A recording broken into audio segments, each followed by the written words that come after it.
Shalom, shalom. Soyez bénis. Nous allons partager ensemble la parole de Dieu. Nous allons traiter d'un thème et encore nous entretenir et communiquer avec nos frères et nos sœurs qui nous écoutent. Parce que c'est très important. Nous sommes à quelques jours de la Pâque et Dieu nous fait grâce de partager encore la parole de Dieu, d'œuvrer, de déterminer toutes choses dans sa volonté et dans son amour. C'est pour ça que j'aimerais comprendre la Bible en même temps. Matthieu chapitre 6, le verset 12 à 14. Nous allons lire la parole de Dieu. Pardonne-nous nos offenses, comme nous aussi nous pardonnons à ceux qui nous ont offensés. Et ne nous induis pas en tentation, mais délivre-nous du malin, car c'est à toi qui appartient dans tous les siècles le règne, la puissance et la gloire. Amen. Si vous pardonnez aux hommes leurs offenses, votre Père Céleste vous pardonnera aussi. Amen. Nous allons parler du revêtement spirituel par le pardon divin.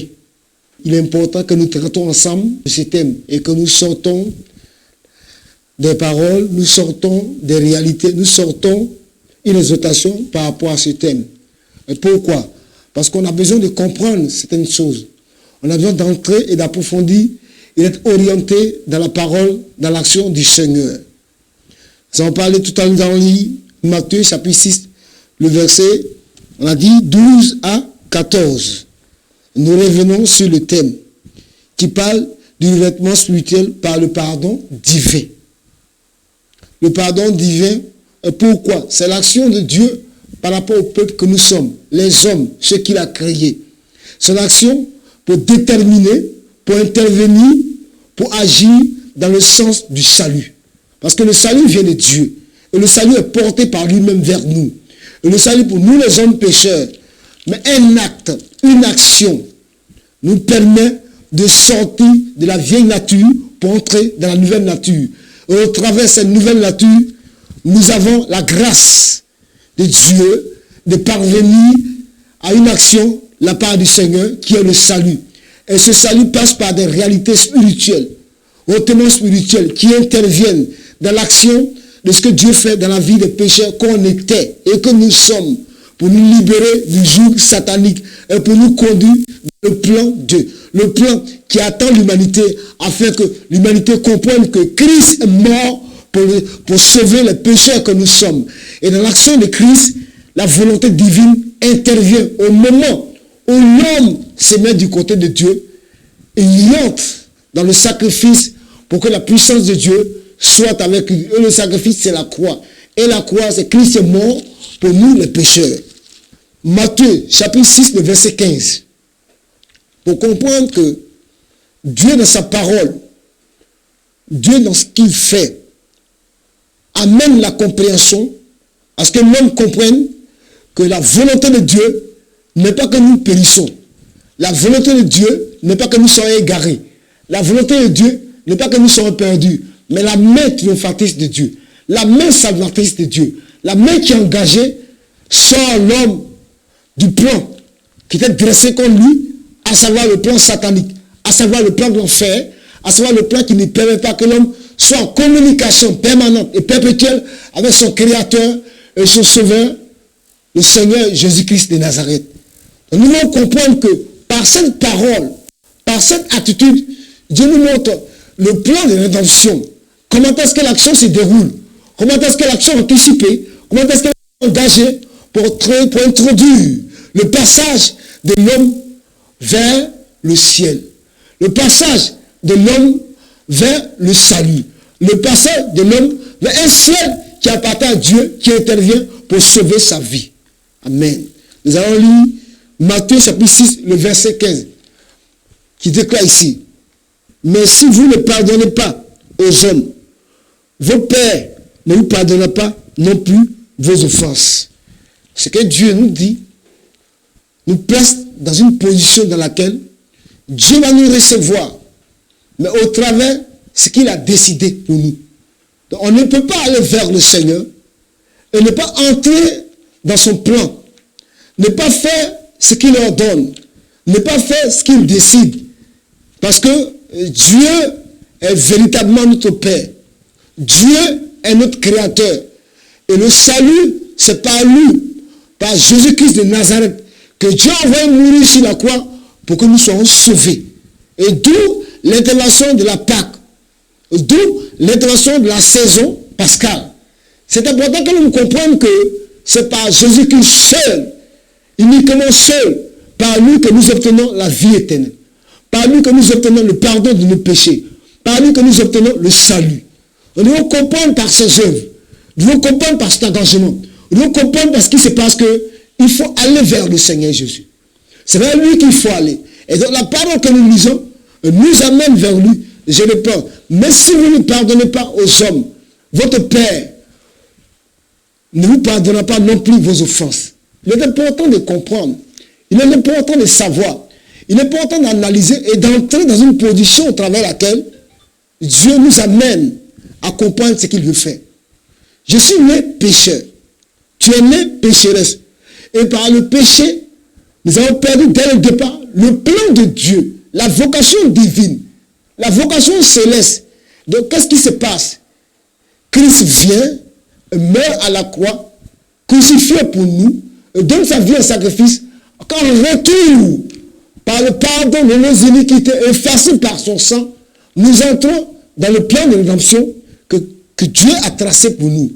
Mais dans ce plan, la parole de Dieu déclare ce que nous devons faire. Le sens de l'engagement, le sens voulu, le sens nécessairement accru de ce que Dieu, mais tout se passe par son amour. Tout se passe par la voie de miséricorde. Tout se passe par l'action divine. Tout se passe par l'action créée, recréée, manifestée de la part de Dieu, afin que nos cœurs s'ouvrent, afin que nos vies s'ouvrent, afin que la puissance de Dieu soit établie sur nous. Merci encore. Et donc le verset 15 a son importance ici. Nous devons d'abord accepter de pardonner les autres. Comprendre que si nous ont fait du mal, si nous ont fait du tort, si nous avons eu des comportements plus ou moins malsains, parce que Dieu nous a pardonné, parce que Dieu nous pardonne, parce qu'on était pire que ceux qui nous ont blessés, on a cette nature, cette attitude, cette polyvalence négative qui affecte la vie de l'homme sur la terre, pour que nous retournons à ce que le Créateur a besoin de nous, mais nous aussi, nous devons pardonner à ceux qui nous ont fait du tort. Nous devons pardonner à ceux qui nous ont fait du mal. Nous devons pardonner à ceux qui nous ont agressés. Nous devons pardonner à ceux qui ont porté des fardeaux, porté des attitudes, porté des œuvres négatives envers nous. C'est en cela que le pardon est nécessaire. Et ce pardon qu'on envoie vers eux, ce pardon c'est limpide parce que Dieu aussi nous pardonne au devant de nos nombreuses fautes, de nos iniquités, de nos fautes qui confessent négativement ce que nous sommes, nos fautes qui nous réduisent et qui nous détruisent souvent et qui nous éloignent de la volonté de Dieu, qui nous mettent hors de Dieu, qui nous éloignent de ce que Dieu fait. C'est important de comprendre cette attitude. On doit comprendre que tout ne dépend pas de lui. Dieu est là et Dieu a besoin de nous. Et nous aussi, nous avons besoin de Dieu. Mais pour aller vers Dieu, ça passe par le pardon qu'on apporte aux autres, afin que nous aussi, nous soyons pardonnés. C'est très important. Et c'est pour ça que le premier point ici est le revêtement spirituel. Pourquoi le revêtement spirituel? C'est une nature, le revêtement spirituel. C'est une phase, le revêtement spirituel. C'est une correspondance divine. C'est une nature qui se manifeste. Parce que c'est comme quand tu parles sur le revêtement spirituel, ça veut dire que tu te revêts à nouveau. Dans une autre transformation. une autre manifestation, un autre état. C'est-à-dire que ton premier état, ton état adamique, ton état naturel que tu avais est différent de l'état dans lequel tu vas entrer. Mais c'est Dieu qui va te faire entrer dans cet état par rapport à une manifestation spirituelle, par rapport à un devenir, par rapport à une attitude nécessaire à ce que tu dois avoir besoin pour entrer dans ce moment. Donc le revêtement ici, c'est un changement plus que corporel. C'est une attitude profonde, manifestée par des résultats, manifestée par des détails, manifestée par une réalité qui est au-dessus de la première réalité, la nature adamique que tu vivais. Voilà ce sens où le revêtement spirituel te conduit, où le revêtement spirituel t'amène, où tu arrives pour comprendre que la chose dans laquelle tu t'es mis au départ, de par la nature adamique, qui t'a caractérisé négativement, qui t'a même éliminé, qui t'a éloigné de Dieu, qui t'a mis dans la position d'Adam et dans le jardin d'Éden. Sortez de ces choses, de ces attitudes, de cette position, comprendre nécessairement que tu as besoin de Christ. Un Christ crucifié et ressuscité, qui pardonne tes péchés par le fait que toi aussi tu as pardonné aux autres. Ce moment est très important dans l'attitude, est très important dans la convenance, est très important dans le plan de Dieu pour toi et pour moi. Et toute l'humanité doit comprendre que la voie que Dieu s'est choisie, la voie que Dieu a présentée, la voie que Dieu a manifestée, est une voie qui nous sauve des œuvres ténébreuses, qui nous conduit et qui nous accompagne et qui nous amène à la lumière divine. Et cette lumière est pour nous la face et la force et la manifestation de ce que Dieu fera. Alléluia. Merci pour cette parole. Merci encore pour cette compréhension. Merci pour que Dieu envoie vers nous, afin que nous comprenions que nous avons besoin de lui. Nous avons besoin de ses œuvres. Nous avons besoin de cette réalité qui nous amène à la compréhension de toutes choses. Car un Dieu qui est puissant, un Dieu qui est amour, un Dieu qui pardonne nos iniquités, un Dieu qui pardonne nos offenses, et il les efface par le précieux sang de l'agneau qui a coulé à la croix de Golgotha. C'est important d'être à l'instruction de ses œuvres et de ses choses. Merci Seigneur. Merci encore pour sa grâce. Merci encore pour son amour. Ce qui est merveilleux dans cette affaire, et je le répète, ce qui est merveilleux dans cette affaire, personne n'est exclu au plan de Dieu. Personne n'est exclu au plan du salut. Personne n'est exclu au devenir. De ce que tout change de par la force de l'Éternel, de par le plan de rédemption, pour être là où Dieu veut que nous soyons, afin de nous obtenir la vie éternelle. Et cela passe par la rémission de nos péchés. Cela passe par le pardon. Cela passe par le fait qu'on sort d'une autre attitude, d'une autre nature. Mais ici, il est très important de pardonner ceux qui nous ont offensés. De pardonner ceux qui nous ont fait du tort. De pardonner ceux qui nous ont fait du mal. De pardonner ceux qui ont été belligérants à notre égard. Parce que nous obtenons, par ce pardon, celui de Dieu. Quand nous pardonnons, Dieu aussi nous pardonne. Pour arriver là où il décide de nous amener.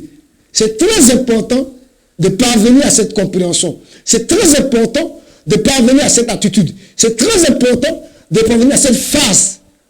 On sort de la phase naturelle pour atteindre la phase superficielle, au-delà de toutes choses, à la gloire de son nom, à la gloire de ce qu'il fait, à la gloire de ce qu'il est et à la gloire de ce qu'il décide. Amen. Nous devons comprendre que c'est la manifestation de ce que Dieu apporte en nous.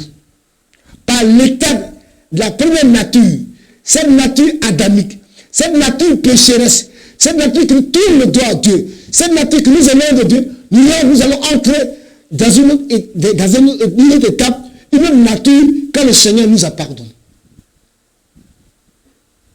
Quand on a été pardonné, et nos péchés ont été effacés, la transformation va venir, car c'est très important. Car la parole déclare, mais si vous pardonnez aux hommes, votre Père aussi vous pardonnera. C'est très important ce niveau, de comprendre cela. Donc tout à l'heure, je vous ai parlé du recrutement, c'est le revêtement spirituel. Et j'ai parlé de Matthieu 6, le verset 15. Ayez ce verset en esprit. Nous sommes dans une semaine pascale. Nous sommes la semaine, le jour qui précède la célébration de la Pâque. La Pâque qui est une fête importante pour nous. Une fête, il va de notre âme, du salut, notre âme, de la victoire que nous avons par Jésus-Christ de Nazareth sur le mal, sur les ténèbres, sur le péché. Cela est important de comprendre que le revêtement spirituel, c'est un travail de Dieu au travers mon âme et ton âme.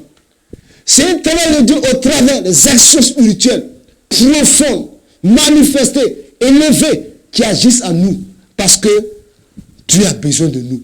Mais c'est nous. C'est pour nous que Christ est mort. C'est pour qu'on soit sauvé. C'est pour qu'on soit libéré que Christ est mort. Donc on doit rentrer dans le plan du salut. Dans le plan de la rédemption. Pour être sauvé. Le deuxième point, c'est le pardon divin. Par ce pardon divin, l'acte du salut entre en présence. L'acte du salut entre dans l'action salvatrice de Dieu pour la vie des âmes. Et nous trouvons ce passage-là, Matthieu 9, versets 2 à 6. Merci Seigneur. On va lire ensemble la parole de Dieu. Et je vais lire la parole pour vous. C'est une lecture qui est importante. Matthieu 9, versets 2 à 6. Le verset déclare. Et voici, on lui amena un paralytique couché sur un lit. Jésus voyant leur foi, dit au paralytique, prends courage, mon enfant. Tes péchés te sont pardonnés. Ce passage est très important. Je vais insister sur un mot que souvent les chrétiens n'insistent pas dessus dans la compréhension des choses, dans l'attitude habituelle. Il dit ici, Jésus dit ici, au verset 2, il dit, prends courage mon enfant. Nous sommes des enfants de Dieu. Nous sommes des enfants de Dieu. Le type paternaliste rentre en ligne de compte. Le fait qu'il dit mon enfant étale l'amour véritable de Dieu pour nous les pécheurs. Étale l'amour véritable de Dieu pour ce qu'il a créé. L'amour de Dieu est au-dessus de toutes choses. En disant mon enfant, il y a un rapport qui rentre entre lui le créateur et lui qui l'a créé. En disant mon enfant, l'attitude d'amour se définit totalement. Mais non fermé s'ouvre afin que toi et moi, quand l'attitude arrive, l'attitude va à notre niveau pour récupérer automatiquement ce que Dieu fait dans nos vies. Je reprends. Il dit ici, prends courage, mon enfant. Tes péchés te sont pardonnés. La phrase est éthique. La phrase est formelle. La phrase donne action à ce qui va venir par la suite. Au travers de la phrase, nous voyons déjà le salut. Nous voyons déjà la puissance salvatrice. Notre Créateur, notre Dieu. Donc, ici, dans le pardon divin, le pardon vient pour accomplir une volonté. Oui.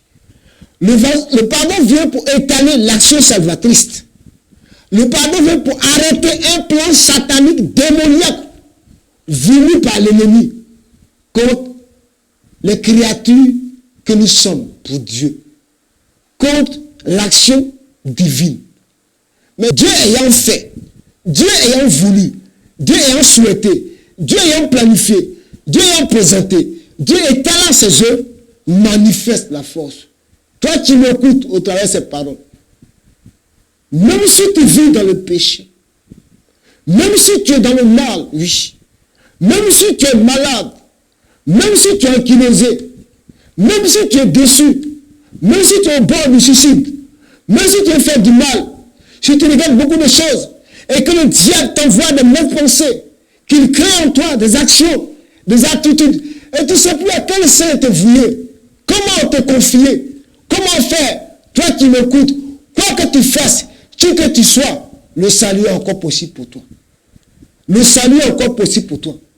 Je ne te connais pas, mais Christ te connaît.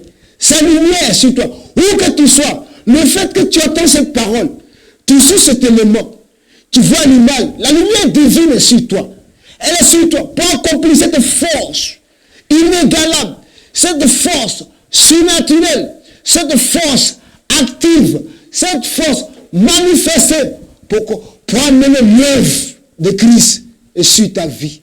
Mon frère, ma soeur, mon frère, ma soeur, viens vers le Seigneur.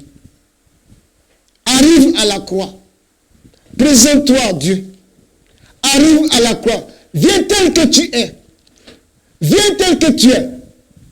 Que tu sois rempli de fardeaux, de méchanceté, de crimes, de viols, d'envoûtement, d'attitude néfaste. Christ est amour pour te pardonner. Christ est amour pour te retrancher. Christ a amour pour te changer. Christ a amour pour te transformer. Ceux qui prêchent l'évangile aujourd'hui, au travers des nations, dans cette église, dans tous les endroits, ils ont une vieille nature comme moi. Ils ont une vie ancienne que Dieu a enlevée, que Dieu a changé, que Dieu a transformé, que Dieu a tiré hors de leur vie pour leur conduire dans son plan, le plan de la nation. Et quand je suis en train de vous parler, je suis heureux, car il y a 20 ans, il y a 25 ans, au-delà de ça, ma vie n'était pas ce qu'elle est aujourd'hui. Le Seigneur te tend la main. Au travers de ce message, il te tend la main. La fête pascale, cette célébration, c'est ta célébration. C'est le temps qui a voulu.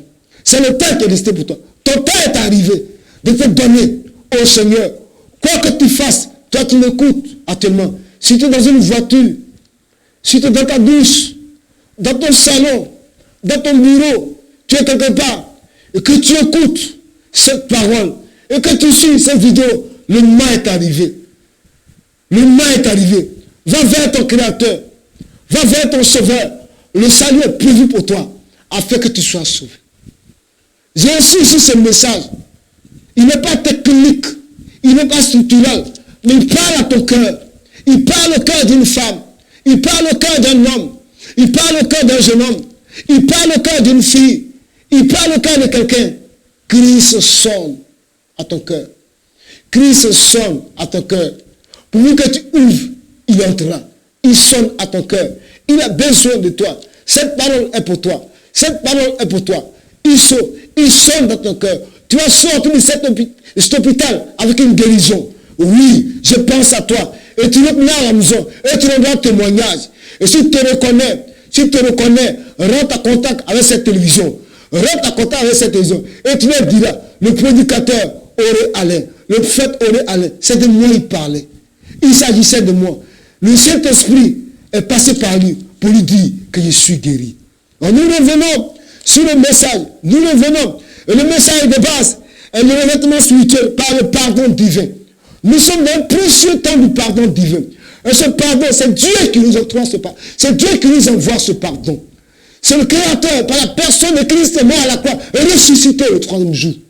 Son sang a coulé. Son sang a coulé pour que nous obtenions ce pardon. Ce pardon qui est merveilleux. Ce pardon qui est au-dessus de tout. Ce pardon qui nous apporte la vie.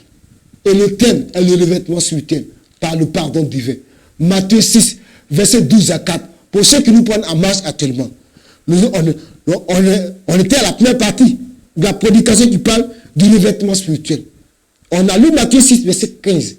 Je reviens dessus parce que des personnes viennent d'arriver.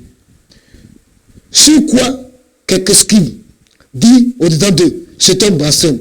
Au verset 4, et Jésus, connaissant leur pensée, dit pourquoi? Pourquoi avez-vous de mauvaises pensées dans vos cœurs?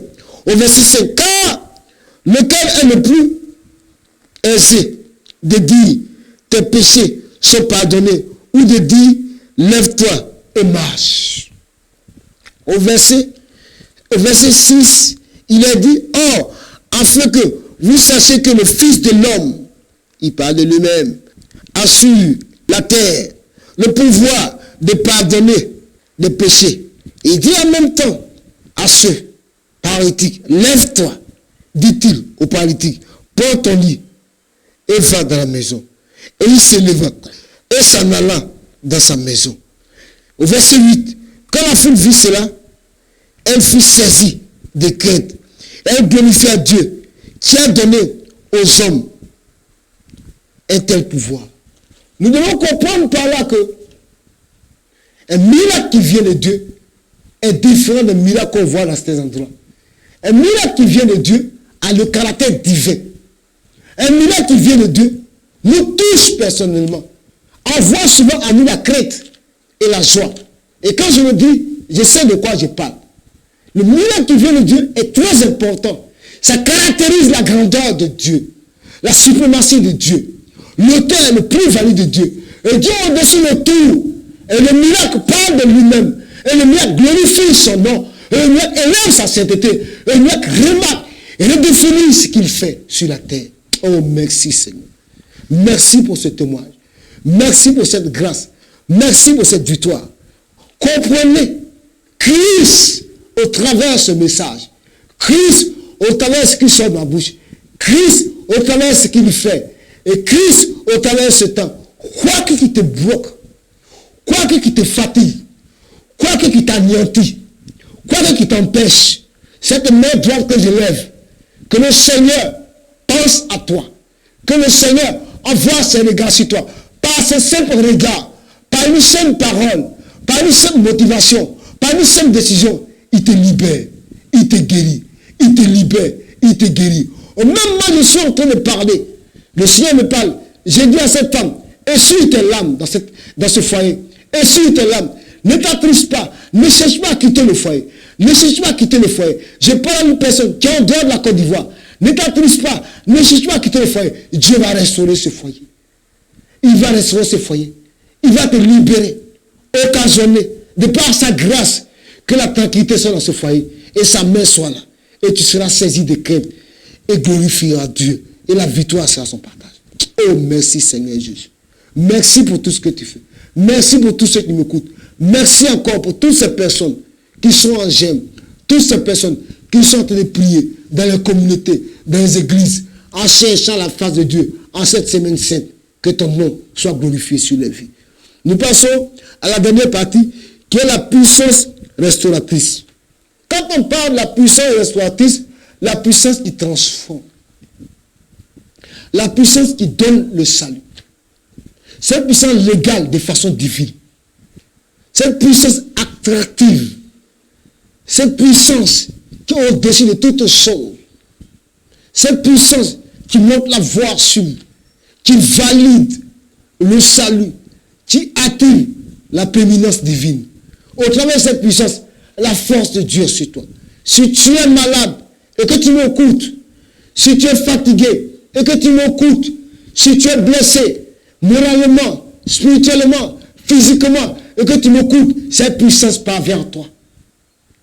Au travers du salut qui a l'humanité, cette puissance parvient à toi. Dieu qui guérit. Je me rappelle de Jésus-Christ qui a sauvé au travers l'acte. Il a sauvé le brigand à la croix. Il a sauvé ce brigand. Et il a dit, tes péchés sont pardonnés. Et aujourd'hui, tu entreras dans le royaume. C'est comme ça. Toi qui m'écoutes, toi qui me perçois, toi qui me perçois, toi qui me regardes sur cet écran, souviens-toi de ce Dieu qui sauve. Souviens-toi de ce Dieu qui guérit. Souviens-toi de ce Dieu qui libère. Souviens-toi de ce Dieu qui régénère. Souviens-toi de ce Dieu transformateur. Toutes choses à sa gloire. Nous allons comprendre en lisant Actes chapitre 16, le verset 29 à 31. Actes, le chapitre 16, le verset 29 à 31. Qui nous parle de la puissance restauratrice. Actes, le chapitre 16, le verset 29 à 31. C'est très important. Alors, le geôlier ayant demandé, et la lumière entra précipitamment et se jeta tout tremblant aux pieds de Paul et de Silas, qui étaient en prison. Voilà quelque chose qui va se passer. Quelque chose de bouleversant de la part de Dieu au travers de la vie de Paul et Silas, ses serviteurs. Alors le geôlier ayant demandé, la lumière entra précipitamment et se jeta tout tremblant aux pieds de Paul et de Silas. Il les fit sortir et dit, Seigneur, oui, le verset 30, Seigneur, que faut-il que je fasse pour être sauvé? Et Paul et Silas répondit, crois au Seigneur Jésus et tu seras sauvé, toi et ta famille. Crois au Seigneur Jésus et tu seras sauvé, toi et ta famille. Et ce verset fait intervenir la puissance restauratrice. Pour être sauvé, il faut croire au Seigneur Jésus, en esprit et en vérité. Et quand tu commences à croire en lui, la manifestation, la puissance de Dieu, la manifestation, la divinité de Dieu, la manifestation, la gloire de Dieu, la manifestation du règne de Dieu, la manifestation des actions de Dieu commence à se manifester en toi. Non seulement pour te libérer, mais pour te sauver, pour transformer ton identité, pour te changer, pour obtenir la volonté que Dieu agit en toi. Et pour obtenir cette grâce qui transforme ton identité, que tu sors de la vieille nature à la vieille nature, afin que ça s'accomplisse aux choses de Dieu. Et ce prisonnier et sa famille ont compris que Christ était le chemin du salut. Christ était le chemin de la victoire. Christ était le témoin de la transformation.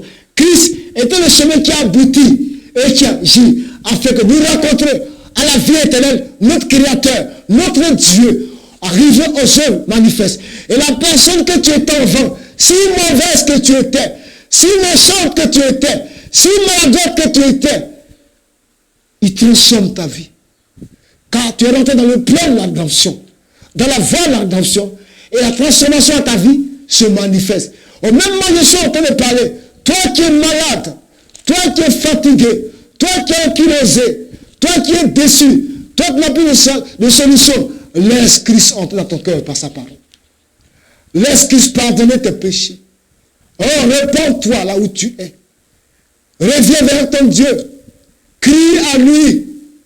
Cherche-le comme une solution. Va vers lui. C'est le moment. T'as entendu à l'action de son nom. Regarde à ce qu'il est. Au temps donné. Oui, toi qui m'écoutes. Oui, toi qui penses. Il a encore temps. Il n'est pas encore temps. Même si tu avais rétrogradé. Même si tu t'es écarté. Même si tu avais fait autre chose. La main du Seigneur est tendue vers toi. Il te tend la main comme dans l'Apocalypse verset 20. Il te tend la main comme dans l'Apocalypse verset 20. Il te tend la main. Et cette main qui te tend, c'est une main salvatrice. C'est une main de guérison. C'est une main qui te sauve. C'est une main qui te libère. C'est une main qui est sur toi. C'est une main qui intervient. Viens obtenir ta victoire. Viens obtenir ta victoire. Viens obtenir ta victoire pour changer ta vie au travers de cette semaine pascale. Pour changer ta vie. Pour transformer ta maison. Transformer ton foyer. Transformer tes enfants. Transformer ta femme. Transformer ton mari. Transformer ta famille. Transformer tes collègues. Transformer tes amis. Et toute personne qui avait une nature mauvaise pour t'atteindre, pour t'attaquer, ne pourra pas. Parce que l'amour que tu vas dégager, l'action divine, la force divine agira pour manifester la gloire de Dieu. Crois en lui. Et toi et ta famille, tu seras sauvé. Toi et ta famille, tu seras sauvé. Et Dieu est avec toi. En quelques mots, c'est ce que j'avais à vous dire. C'est ce que j'avais à vous dire. Ouvrez votre cœur, comme je l'ai fait il y a 30 ans, il y a 28 ans, il y a 25 ans. Ouvrez votre cœur. Le Seigneur viendra vous sauver. Même moi, je suis en train de vous parler. Je me rappelle de ces Tunisiens qui ont accepté Christ quand j'étais en train de les prêcher dans ce village, dans ce campement, quand je leur parlais de Christ. Ils m'ont dit, ils acceptent Jésus. Dans les autres nations aussi, ils m'ont dit, ils acceptent Jésus. Croyez en Dieu, recevez sa puissance, recevez son règne, recevez sa gloire, que sa grandeur vous visite, que sa force soit là, qu'il soit votre solution. Au nom de Jésus-Christ. Amen. Permettez que je prie un peu. Permettez que je lève mes mains. Adonai, nous mettons notre confiance sur toi. Souviens-toi de tes enfants. Souviens-toi de tes familles. Souviens-toi de tous ceux qui ont écouté ce message. Tous ceux qui m'ont écouté. Afin que, Seigneur, qui vont te remettre leur cœur, aller vers toi. Aller vers toi. Souviens-toi de leur foyer, de leur maison, de leurs écoles, de leur business, de tout ce qu'ils attendent. Transforme-les par le sang de Jésus. Transforme-les par le sang de Jésus. Agis pour la rémission de leurs péchés. Agis pour le pardon. Agis pour la victoire. Sois glorifié maintenant et pour toujours au nom de Jésus-Christ. Amen. Merci Seigneur.